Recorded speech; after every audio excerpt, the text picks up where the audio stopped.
Well, could you give us a short synopsis of the 3 books in that archaeological fiction series? Oh, sure, if you don't mind. The first book is Flight of the Piasa, and if you haven't seen it, the Piasa is right outside of Alton, actually, Illinois, and it's on a cliff looking down on the Mississippi River, and it's a pictograph, 16 foot across, face of a demon, fangs, antlers, big scaly tail,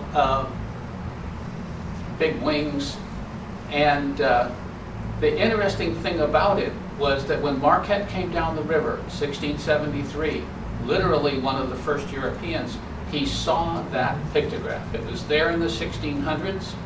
About 1898, they're building a road. Nobody cares about Native American stuff. They quarry it off and they destroy every bit. And so it cannot be dated. Nobody knows who put it there, when they put it there, why they put it there. And the one that's there now is based on Marquette's drawing. So a couple of graduate students in archaeology climbing around the caves, they find something in this story. And as they unravel what they found, they go through every theory of the Piasa.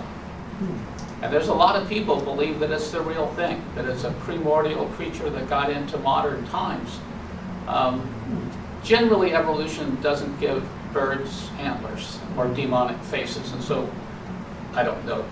I'm reasonably sure that's not the truth. But they go through every theory, and in the doing so, that tells the ancient story of how it got there. They're really, really, really, really smart.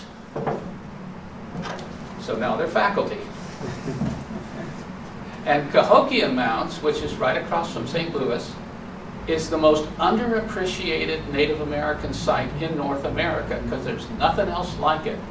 In 1100, that was a centrally planned Native American city with temples lined up for miles, bigger than London, England. No city in the United States got to be that big until about 1808 when Philadelphia gets there. So it's an incredible thing. And so if you haven't been to the park, do, because it is unlike any other Native American site. So our really, really smart graduate students who are now faculty, they find a grave outside of the park. When they open it up, they find 36 graves, and they're all women. So it's a female burying ground over a 1,000-year period. You get the 2 stories again. You get the archaeology and the techniques and the problems they have, and that's faction. I like stories that tell us something, but also keep us entertained. And so as you get the archaeology piece, which then tells the ancient story of a line of shamanic women, healers, who stood at the foundation of Cahokia when it was bigger than London, England. They're really, really smart, so they're now in university administration. And at the end of this one, they have 36 graves opened up. At the beginning of this one, the university is sued for the immediate reburial of the women. And it's really based on the idea that if you were Native American, and I dug up your great-great-great-great-great-grandmother, I would say that's science. And you would say that's grave robbery. Native Americans are the only Americans who don't, when somebody finds their grave, have an anticipation that in actual fact it will be respected. And they're not digging up pilgrims, they're not happy with what we're doing. And so this is a story of 2 things. One, what happens to the last woman in the line, and the other one, that problem between modern Native American sensibilities and modern American archaeology. 50 years ago, had you dug up an Apache and used their skull for a kickball, no Navajo would have cared. But today, whatever you do with one Native American every other Applies native. to all of Right. them. And so it's a book trying to find that spot where both sides, they should be allies, and at this moment they're not. Native Americans need archaeologists to tell their story. Archaeologists need Native Americans for context. And so it's a good book. Fascinating.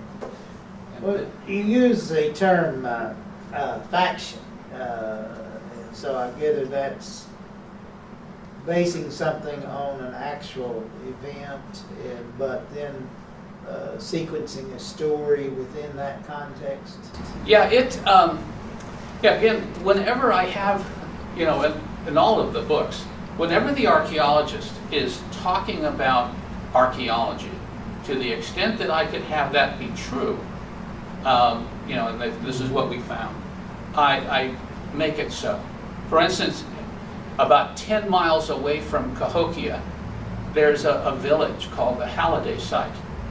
And that was, 20, 30 years ago. And when they opened it up, it looked like any other Native American village. But when they went to the garbage, when they went to the midden, they did not find a single male artifact. Everything was women. No animal bigger than a dog was eaten. So it was a village of women. Now, my middle book is a line of women, and suddenly it became theirs. And so it was using a fact in my fiction. To one of the women, something spectacular and disastrous occurs. It's a line of women, and to one of them, this catastrophic event occurs. But it occurs every 200 to 300 years now. And that's the New Madras Fault snapped. The last time it snapped, it was 1811. It rang bells in Boston. It tipped the Mississippi in such a way that it appears to have run backwards. So I went to the journals, and when those people got thrown out of bed and went outside and then went back in and wrote what they saw, that's what the woman saw. That's faction. Wow. And it's fun. I love doing that. Sounds like a fun type of writing. Well, do you plan any other books on archaeology? One more. One more. One more. And that's on the Kensington stone.